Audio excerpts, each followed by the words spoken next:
Acompanhe a partir de agora a série de reportagens Obstáculos da Cidade. Eu dava a mão e ele não parava.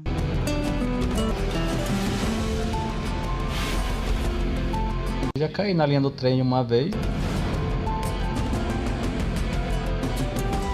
São Paulo não tem acessibilidade nenhuma. É difícil, não é fácil não.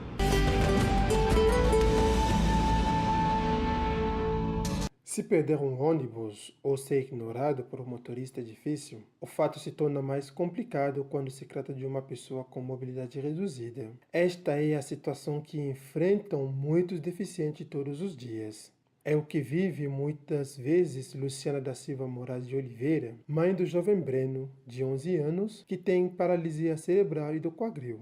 Ela conta que já passou por momentos constrangedores ao tentar pegar o ônibus para levar o seu filho ao médico. Além de ser ignorada pelos motoristas que se recusam a parar, as pessoas não têm paciência de esperar que ela suba, porque, segundo elas, é muito demorada a assistência que ele necessita. Ele tem paralisia cerebral, paralisia dos quadris. Ele não tem equilíbrio para andar sozinho. Ele usa moletas na escola, em casa. Para longa distância ele usa cadeira de roda. As pessoas não respeitam. Peguei o trem uma vez, a gente foi quase esmagado. O pessoal não respeitava o local ali que é reservado para cadeirante. E no ônibus também. Eu já passei várias situações de que o motorista nem parava para mim. Eu dava a mão e o ônibus era adequado para cadeirante, eu dava a mão e ele não parava. Como Luciana, muitos deficientes ou seus familiares ainda enfrentam preconceito vindo de parte da sociedade. Marcos Vasconcelos, cadeirante e atleta de 29 anos, conta as dificuldades e desprezo que já enfrentou ao pegar um transporte público para ir ao treino. Tô indo em São Caetano, aí eu pego um ônibus, 2 metrô.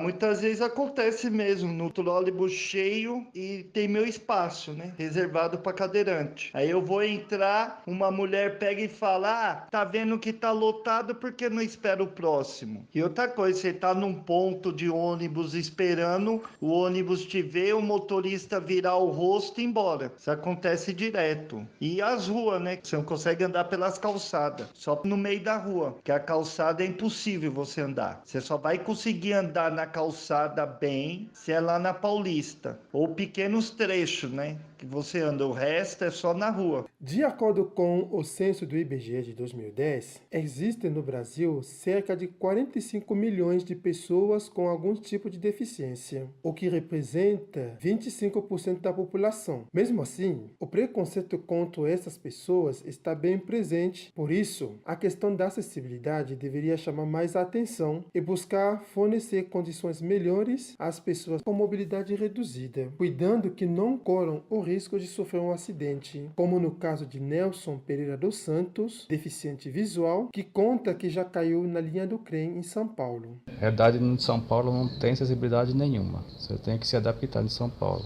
Tem que conhecer bem a rua para poder você sair. Quando você falar que vai sair para um lugar que tem acessibilidade, é mentira. Ninguém tem acessibilidade em São Paulo. Nem metrô, nem trem, nem ônibus, não tem nada de acessibilidade. Nada, nada.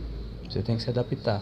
Já, não, eu fico pensando nisso. Eu já caí na linha do trem uma vez. Eu tava vindo na CPTN e em vez de subir a escada eu fui pro lado ao contrário. E não tava sozinho e eu caí na linha do trem mesmo. Não tinha trem nenhum, eu caí lá embaixo. E depois o pessoal me tiraram e não foi normal porque você não quer cair, né? Mas não fiquei assim pensando nisso não. E segui em frente. As leis que garantem os direitos das pessoas com deficiência estão sendo integradas ao discurso do Estado de São Paulo. Mas as mudanças concretas de aplicação ainda conhecem uma realização lenta. Mesmo com avanços importantes neste sentido, a incorporação social e o respeito dos deficientes ainda representam um problema para a maioria da população da capital paulista, sobretudo nos lugares públicos. Segundo o desembargador Ricardo Marques da Fonseca, primeiro cego a ocupar tal função no Brasil, a deficiência hoje não está mais em ter limitações, mas em barreiras que, muitas vezes, são construídas pelas instituições. Para ele, deficiente hoje é a sociedade e não quem tem qualquer tipo de impedimento na sua mobilidade.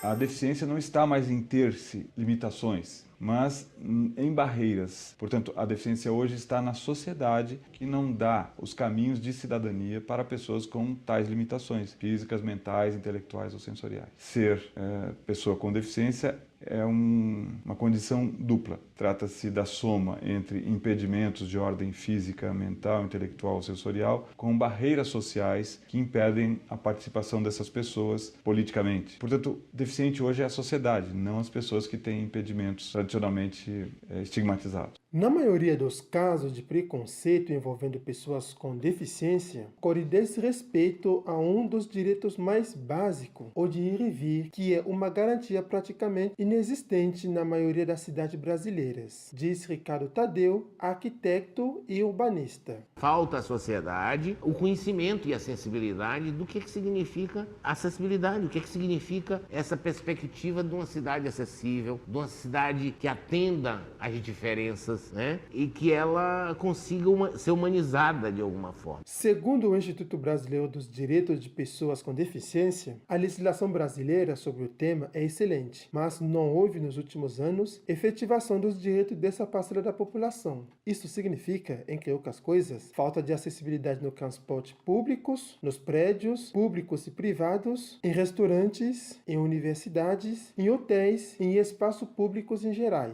Na próxima reportagem, você vai conhecer melhor as experiências e dificuldades dos deficientes visuais com a repórter Jéssica Silva. De São Paulo, Luiz Edoa, para a Rádio Fapcom. Aos 6 anos, Rosemeire da Silva descobriu que tinha retinose pigmentar e, em 2001, perdeu totalmente a visão. Hoje ela tem 53 anos e mora em Guarulhos. Rose conta que, apesar das dificuldades de acessibilidade, se formou em pedagogia, fez pós-graduação em psicopedagogia, constituiu família e atualmente trabalha como massoterapeuta.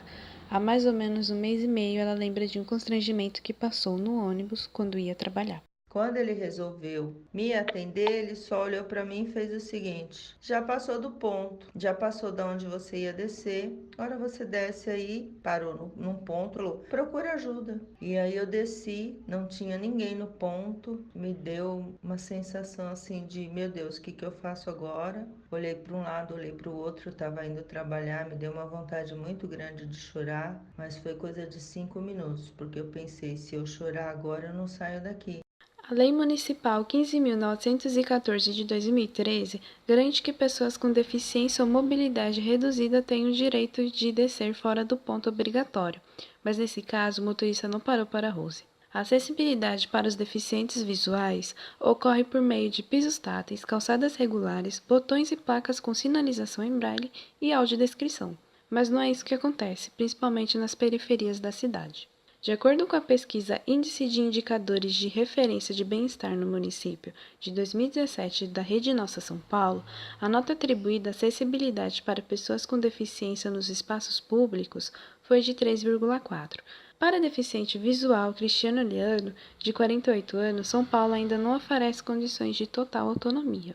As calçadas são muito ruins, apesar de que já houve bastante melhoras, né? Mas ainda não tá do jeito que o deficiente precisa. Porque às vezes você tá andando num piso podotátil e leva num portão, numa parede que não tem nada a ver. É difícil, assim, mas já mudou bastante. Porque as pessoas agora, com a inclusão, ajuda mais. Então, assim, antes a gente tinha que parar todos os ônibus para poder tomar um ônibus. Hoje não. Se tem alguém no ponto de ônibus, eles mesmos se oferecem em ajudar.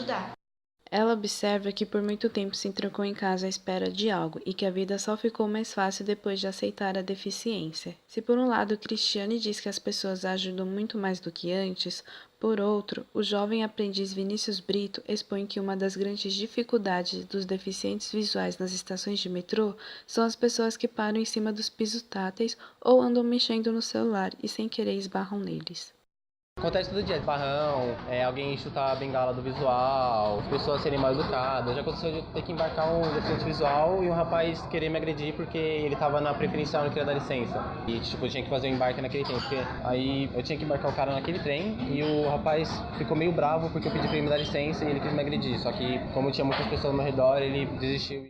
O Brasil possui um número expressivo de pessoas com deficiência visual. Cerca de 7 milhões possuem perda parcial ou total da visão. segundo os dados do IBGE de 2013.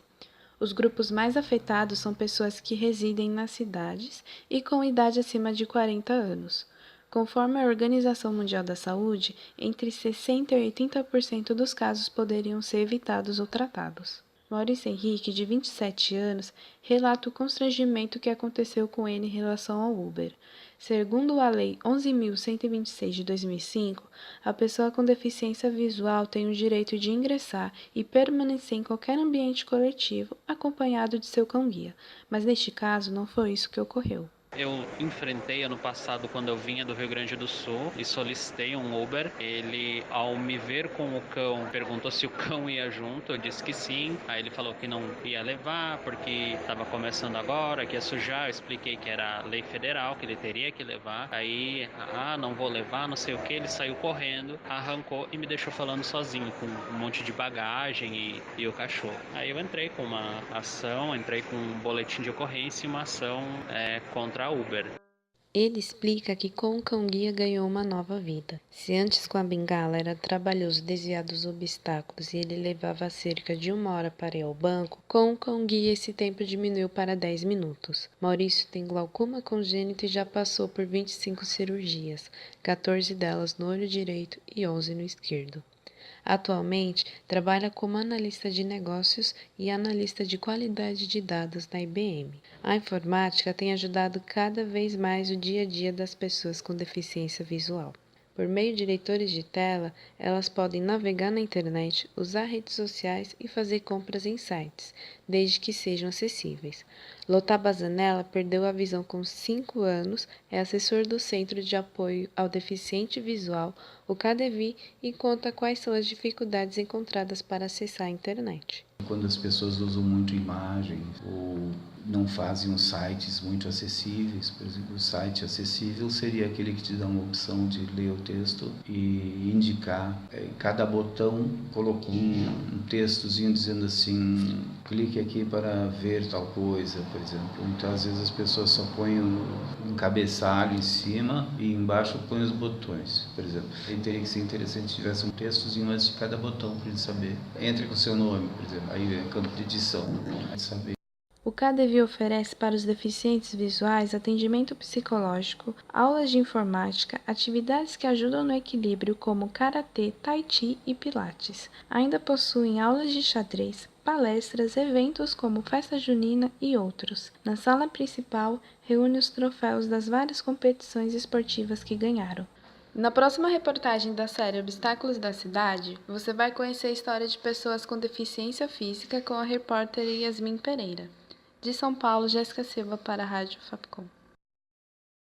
Da necessidade de melhorar o comportamento de seu único filho, Gabriel, Patrícia Goloni decidiu criar uma ONG para promover encontros esportivos para pessoas com deficiência. Gabriel sempre foi o único cadeirante nas escolas em que frequentava. E Patrícia notou que, nesse ambiente, todos estavam dispostos a cumprir as vontades dele, mas, em casa, a convivência era diferente. Como uma mãe de primeira viagem, ela percebeu os desafios na educação de uma criança. Na busca de trazer conforto para os tratamentos, Patrícia levou as sessões de fisioterapia e terapia ocupacional para casa, mas notou que estava privando o filho do convívio social com pessoas semelhantes a ele. Patrícia acreditava no poder do esporte para ensinar valores de coletividade e promover a integração. Tentou inscrever Gabriel para o time de basquete da Associação Desportiva para Deficientes, que passava por mudanças administrativas e não aceitou nenhum novo integrante. Patrícia relata como encontrou uma solução para esse problema. Eu sou professora, sempre dei aula no primeiro ano do ensino médio.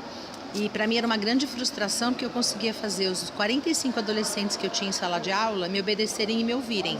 E não conseguia fazer um guri de 8 anos me ouvir. Então, como eu sou uma pessoa muito focada na solução e não no problema, eu depois de chorar e me descabelar muito, eu comecei a buscar uma solução. E eu achei que a solução seria justamente colocar o Gabriel com gente como ele, para ele se enxergar de outro jeito. A partir dessa ideia, surgiu a ONG Vidas, em 2010. para promover atividades físicas e esportivas para crianças e adolescentes com deficiência. Patrícia também percebeu melhoras no comportamento do Gabriel desde então. A missão também se expandiu para alcançar as mães e pais que, enquanto os filhos brincam e jogam, podem compartilhar experiências e até participar de oficinas. Rosemary Rodrigues é mãe de Rafael, que é cadeirante, e os dois frequentam os encontros da ONG há 6 anos. Para ela, esses momentos a ajudam a construir uma vida social e tornar Rafael uma pessoa mais comunicativa e menos tímida. Um dos desafios da rotina de Rosemary e Rafael é a acessibilidade, desde o transporte público até as calçadas da cidade. Eles já deixaram de frequentar lugares como a igreja e até uma clínica de fisioterapia, onde só tinham escadas para garantir o acesso. Rosemary gostaria que lugares destinados para lazer e divertimento fossem mais acessíveis. Ter mais brinquedo acessível, que com acessibilidade não tem. A gente vai no shopping, ele é barrado, que ele não pode brincar. Eu acho que deveria ter um lugar assim para eles, mais para eles se divertirem, com mais acessibilidade, né? Não só para as clínicas de fisioterapia, mas também para eles se divertirem, né? Como ele falou. Mãe, eu já sou privada de tanta coisa, né? Acho que devia pensar mais nessas crianças. A intenção do convívio esportivo do Projeto Vidas também é promover o lazer e o resgate da infância. Patrícia notou que a infância das crianças com deficiência é diferente, por eles enfrentarem dificuldades para fazer amigos e desenvolver a socialização. Maria Regina é avó de Manuel, que tem 15 anos e nasceu com hidrocefalia. Ela cuida do neto desde os primeiros anos de vida. Juntos vão aos encontros da ONG e já passaram por alguns problemas na mobilidade pela cidade. Maria se diz insatisfeita com a acessibilidade em São Paulo e descreve as situações que enfrenta no transporte público. As pessoas, elas não têm consciência que aquele lugar reservado que tem para os cadeirantes, então elas sentam, elas ignoram completamente. Muitas vezes você tem que pegar um ônibus, você tem que demorar 2, 3 ônibus para vir um lugar certo para pôr o cadeirante. Então assim, para a gente é muito difícil essas partes. Segundo uma pesquisa do Ibope, de satisfação dos moradores de São Paulo com a qualidade de vida na cidade, no aspecto acessibilidade para pessoas com deficiência, em uma escala de 0 a 10, a média referente ao transporte público foi 4, enquanto o uso de espaços públicos atingiu 3,9 e as calçadas ficaram com 3,6. O Decreto 5.296 de 2004, em seu parágrafo 38, previa que a frota de veículos do transporte coletivo rodoviário deveria estar totalmente acessível no prazo máximo de 10 anos. Atualmente, a frota municipal de São Paulo possui 80% de coletivos acessíveis. Isso significa que quase 3.000 ônibus não fazem parte dessa estatística. Tiago Medeiro, coordenador da ONG e professor de educação física, destaca outro problema enfrentado por pessoas com deficiência e seus familiares: os estereótipos associados a ele. Ele explica como o esporte ajuda a superar essa barreira. De mostrar que eles são capazes de fazer a atividade, de praticar algo.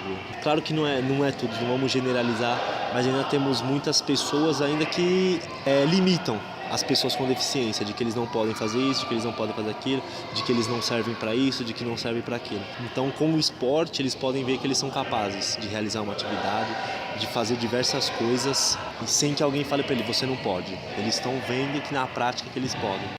Tiago sonha em ter uma sede fixa para a ONG e proporcionar às crianças e suas famílias atendimento médico e também ajudar a comunidade local. Para o futuro de seu filho, Patrícia deseja um olhar mais acolhedor e inclusivo diante das diferenças. Maria Regina espera que o neto tenha acesso à educação. Para ela, isso o ajudaria a superar os obstáculos que surgirem. Rosemary mantém as esperanças de que o filho encontre uma sociedade mais acessível no futuro. Na próxima reportagem da série Obstáculos da Cidade, você vai conhecer histórias de pessoas com deficiência auditiva, com a repórter Fátima Robustelli. De São Paulo, Yasmin Pereira, para a Rádio Fapecom. Natália Vieira foi diagnosticada com surdez nos primeiros meses de vida. Seus pais perceberam que ela não identificava sons quando engatinhava, então decidiram levá-la ao médico, que recomendou um exame de audiometria e então veio a confirmação. Hoje, Natália estuda design e conta com um intérprete de Libras na faculdade, onde convive e se comunica com outros surdos. Mesmo assim, ela conta que deixa de frequentar diversos eventos, como teatros e festivais, pela acessibilidade. Por meio da língua de sinais, Natália consegue se comunicar com seu pai, que traduz alguns relatos da filha. A maioria das pessoas que abordam ela e percebe que ela é surda, ao perceber que ela é surda, pede desculpa e desiste de continuar a comunicação. Simplesmente vai embora, pede desculpa e vai falar com outra pessoa. Não tenta se comunicar ao perceber que é surda. Na escola, né, as pessoas chamavam de surdinha, mudinha. Quando ela foi crescendo na escola um pouquinho maior, aí vários amigos, né, ouvintes, ela era a única surda. E aí ela se sentia excluída, porque todos conversavam e ela não entendia nada. E isso naturalmente a deixava excluída das rodas dos amigos. Quase 10 milhões de brasileiros possuem algum tipo de deficiência auditiva, de acordo com dados do IBGE do censo de 2010. O que difere deficiência auditiva de surdez é a intensidade da perda. Pessoas com perda profunda que não escutam nada são surdas. Já as que sofreram perda leve ou moderada e têm parte da audição são consideradas deficientes auditivas. O pai de Natália, Ciro Rodrigues, acredita que a cidade de São Paulo não está preparada para incluir os surdos e que existe muita falta de informação e de educação sobre esse tipo de deficiência, pois, por não ser algo aparente, as pessoas têm um pouco mais de dificuldade em lidar. Para ele, o maior desafio da filha está na autoestima, na busca da independência profissional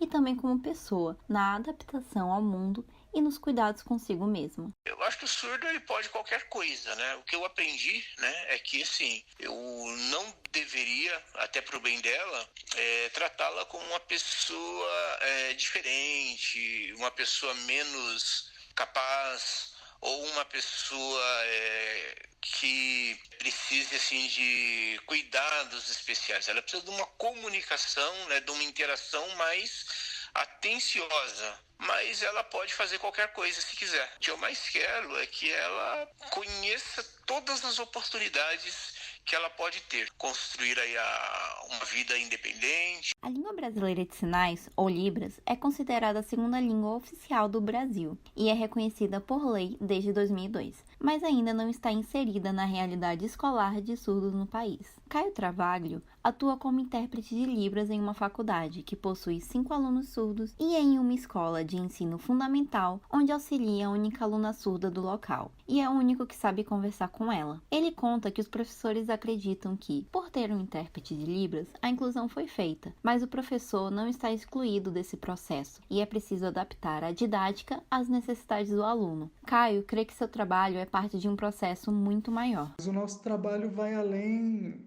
de simplesmente estar lá na frente e balançar os braços e o aluno entender. A gente faz parte de todo um processo e a gente sente uma ansiedade com relação ao aluno no sentido de saber coisas que ele passou para chegar até ali. E a gente fica na ansiedade para que ele possa se desenvolver da melhor maneira possível e dentro do que foi possível ele fazer com o nosso trabalho bem feito. A deficiência auditiva pode ser causada por diversos fatores, entre eles doenças hormonais e DSTs. E, em caso de surdez, ao nascer, pode ser justificada por medicamentos tomados pela gestante ou doenças adquiridas durante a gestação. O fonoaudiólogo Danilo Santana, especialista em reabilitação e prótese auditiva, acredita que a melhor forma de auxiliar uma pessoa surda começa em casa, porque muitos familiares não têm paciência nem informação para ajudar. Segundo Danilo, quanto mais precoce for o tratamento da perda auditiva, melhor será o resultado.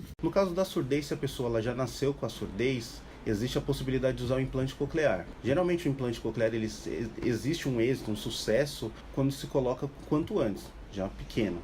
ajuda a pessoa junto com fonoterapia para adquirir a linguagem. No caso de quem teve a audição normal e foi perdendo por alguma situação, alguma causa específica, o uso do aparelho auditivo, ele volta a pessoa ter um nível de qualidade de vida novamente. Dependendo do caso, do grau da perda auditiva, a pessoa volta a ouvir quase 100% novamente. A cidade de São Paulo ainda não conta com concursos públicos para intérprete de Libras, mas a prefeitura libera chamadas para estes profissionais, que são distribuídos conforme as necessidades das escolas. A cidade ainda conta com o serviço CIL, que é um centro de intermediações em Libras, em que pessoas com surdez ou deficiência auditiva podem solicitar um intérprete para ir a uma consulta médica, por exemplo, e a intermediação é feita por videoconferência. Os dois serviços são frutos da luta da comunidade surda e dos deficientes auditivos. Na próxima reportagem da série Obstáculos da Cidade, é possível que São Paulo se torne uma cidade totalmente acessível?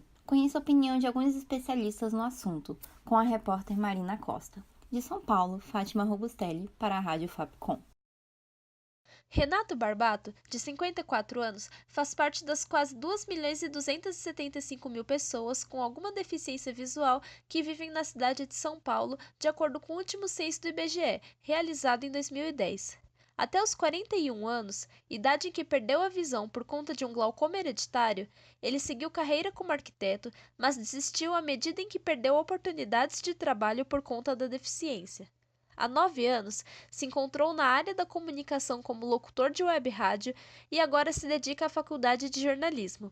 Ele relata que, apesar de nunca ter deixado de visitar até mesmo os locais inacessíveis, uma de suas dificuldades diárias são os obstáculos suspensos em que colide, como orelhões e lixeiras, pois não são identificados com a bengala.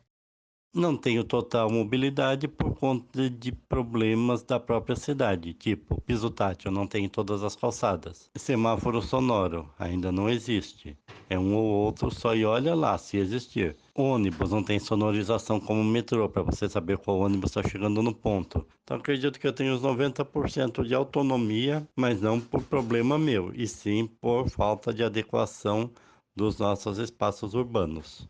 Renato acredita que uma das causas da inacessibilidade foi o crescimento desordenado da cidade, com a priorização da circulação de automóveis e diminuição das faixas livres das calçadas. Para a arquiteta e consultora em acessibilidade Elisa Prado, aplicar os parâmetros determinados pelas leis existentes contribuiria para o aumento da autonomia e a mobilidade da pessoa com deficiência. Quando a gente consegue promover essa interligação entre os locais, é que a gente consegue de fato garantir a acessibilidade das pessoas. A gente começa a ver que as pessoas se apropriam daquele espaço, circulam melhor, circulam isso para todos, né? Não só para as pessoas com deficiência, todo mundo começa a ter mais uso daquele espaço. Então, investir nessas questões de acessibilidade não é investir em questões das pessoas com deficiência, é investir em segurança, em conforto, né, para todos. Segundo Elisa, a topografia, ou seja, a forma acidentada dos terrenos da capital, pode ser um fator limitante da adaptação. Contudo, ela avalia que o problema pode ser contornado com tecnologias como um veículo que transporte a pessoa com deficiência nos locais em que a mudança no espaço físico não seja a solução, como nas ladeiras da cidade mineira de Ouro Preto. A presidente da Comissão Permanente de Acessibilidade da Prefeitura de São Paulo, Silvana Cambiaghi, traça um panorama dessas soluções na questão da topografia. A gente sabe, em acompanhamento com projetos urbanos do mundo todo, que é possível sim. São Francisco, por exemplo, é uma das cidades com maior declividade do mundo e as ruas são acessíveis em todos os bairros, calçadas, muitas vezes calçadas compartilhadas, com veículos, calm trafficking, meios de transporte mais periféricos, usando trilhos, os bondes atuais, VLTs e inúmeras opções para você garantir a acessibilidade. Para Silvana, a concentração dos recursos de acessibilidade nas regiões centrais também dificulta a implantação de projetos de acessibilidade nos bairros, assim como a autonomia que os proprietários têm ao construir as próprias calçadas. Ela acredita que é fundamental destinar verbas e elaborar estratégias para tornar São Paulo mais acessível, além de pensar em soluções duradouras que não exijam manutenção constante. A arquiteta Elisa Prado acredita que cumprir por etapas as metas de um planejamento é uma forma eficaz de expandir a acessibilidade por toda a cidade. O estudante de jornalismo Renato Barbato considera fundamental o comprometimento dos governantes pela causa, mas também destaca a importância do engajamento das pessoas com deficiência. Eu participei do debate da norma de piso tátil e eu era o único cego que estava debatendo. O resto era só enxergantes de associações, do poder público. Como é que uma norma de piso tátil foi debatida sem a presença das pessoas com deficiência visual? É uma máxima da época da Convenção da ONU sobre os direitos das pessoas com deficiência. Nada sobre nós sem nós. E o nós, infelizmente, no meio das pessoas com deficiência visual, ainda não está presente. Renato estima que a partir da combinação destes fatores, a capital pode se tornar totalmente acessível em 50 anos. Mais conhecida como Estatuto da Pessoa com Deficiência, a Lei Brasileira de Inclusão, de 2015, garante direito ao transporte, à mobilidade e à acessibilidade. Mas, assim como outros 53 mil paulistanos cegos, ele conta com a ajuda de outras pessoas para embarcar em ônibus e atravessar a rua. Vale lembrar que, em 2017, São Paulo possuía somente 8 semáforos sonoros, sendo que nenhum deles funcionava adequadamente. De São Paulo, Marina Costa para a Rádio Fapcom. Se você perdeu alguma das reportagens ou quiser ouvir mais uma vez a série Obstáculos da Cidade e indicá-la para alguém, acesse www.fapcom.edu.br/rádio.